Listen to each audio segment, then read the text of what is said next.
రేవంత్కి వెళ్దామంటారా పల్నాడు దాని మీద రేవంత్ వర్సెస్ జగన్ ఏం జరగబోతోంది? ఏపీలో జరగబోయే కాంగ్రెస్ సభలకి రేవంత్ రెడ్డిని పిలుస్తారు అన్న ఒక అంశం తెర మీదకి వచ్చిందండి. మరి పిలుస్తారు కదా. మరి షర్మిల ఆల్రెడీ పోయి రేవంత్ రెడ్డి గారిని కలిసి వచ్చింది.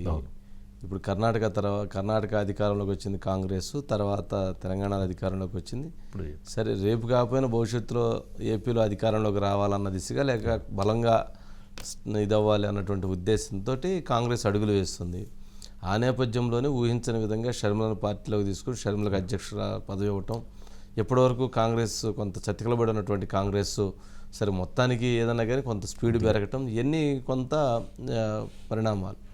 ఈ నేపథ్యంలో కాంగ్రెస్ పార్టీ ముఖ్యమంత్రిగా ఉన్నటువంటి రేవంత్ రెడ్డి గారు ఆంధ్రప్రదేశ్ రాజకీయాల్లోకి వెళ్ళి ప్రచారం చేయమని ఆదేశిస్తే ప్రచారం చేయాల్సిందే. వెళతారు ఖచ్చితంగా. అక్కడ జగన్మోహన్ రెడ్డి గారికి సంబంధించినటువంటి దాంట్లో కౌంటర్ చేస్తారు. చంద్రబాబు నాయుడు గారికి సంబంధించిన అంశాల్లో కూడా తప్పని పరిస్థితి ఉంటే విమర్శలు చేయాల్సింది తప్పదు. రాజకీయం మరి ఆ పార్టీ స్టాండ్ అది. మీకు మనసులో ప్రేమ ఉంటే మనసులో ఉంచుకోండి, అంతేగాని రాజకీయంగా విమర్శలు చెయ్యము మేము అలా కుదరదు అని అంటే ఆ పార్టీని విధానాలని ఇది చేసుకున్నట్లు కాదు కదా. అందుకని కొంత సరే అటు రెండు బండి ఇటు కూడా పడుతుంది. సరే చూడాలి ఈ అంశాలు ఎట్లా ఉంటాయి ఏందనేది. సరే మాట్లాడకపోవచ్చు కూడా. సరే ఆ ఎక్కువ విషయంలో నేను కొంత నాకు ఇదేమన్నా అడగొచ్చు. సరే అజిత్ గారు ఉన్నట్లున్నారు, బైట్స్ కూడా ఉన్నాయి సార్, ఒకసారి ఆ బైట్స్ ప్లే చేయండి. మొదటి నుంచి వీళ్ళు ఒక ముఠా ఉన్నారు, కిరణ్ కుమార్ రెడ్డి, రఘువీరారెడ్డి. ఎవరైతే రాజశేఖర రెడ్డి గారికి అడుగులు మడుగులు రాజశేఖర రెడ్డి గారు చనిపోయిన తర్వాత పార్టీ ఫిరాయించి వాళ్ళ కుటుంబానికి వ్యతిరేకంగా పనిచేశారు, వాళ్ళలో ప్రధాన ముద్దాయి రఘువీరారెడ్డి. నా గురించి రఘువీరారెడ్డికి ఏం తెలుసు అని మాట్లాడతాడు. అతనికి ఏం తెలుసు నా గురించి?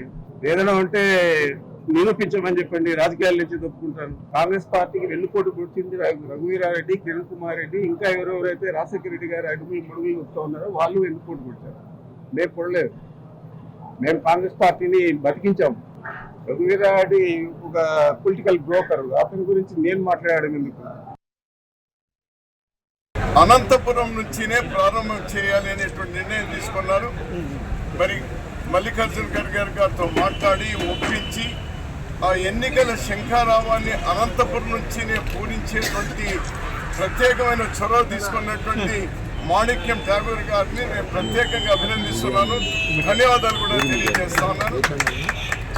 దీనికి మేమందరం కూడా పాత అనంతపురం జిల్లా అంటే అనంతపురం సత్యసాయి జిల్లా ప్రత్యేక పాల్గొని ఇది పెద్ద ఎత్తున చేసేటువంటి కార్యక్రమం. కాంగ్రెస్ పార్టీ ఈ రాష్ట్రానికి ఒక దిశ నిర్దేశించింది. మొత్తానికి అసలు ఎటుటో అవుతుంది రాజకీయం. చివరికి పెద్దిరెడ్డి వర్సెస్ రఘువీరారెడ్డి మధ్య కూడా వివాదం నెలకొని ఉంది.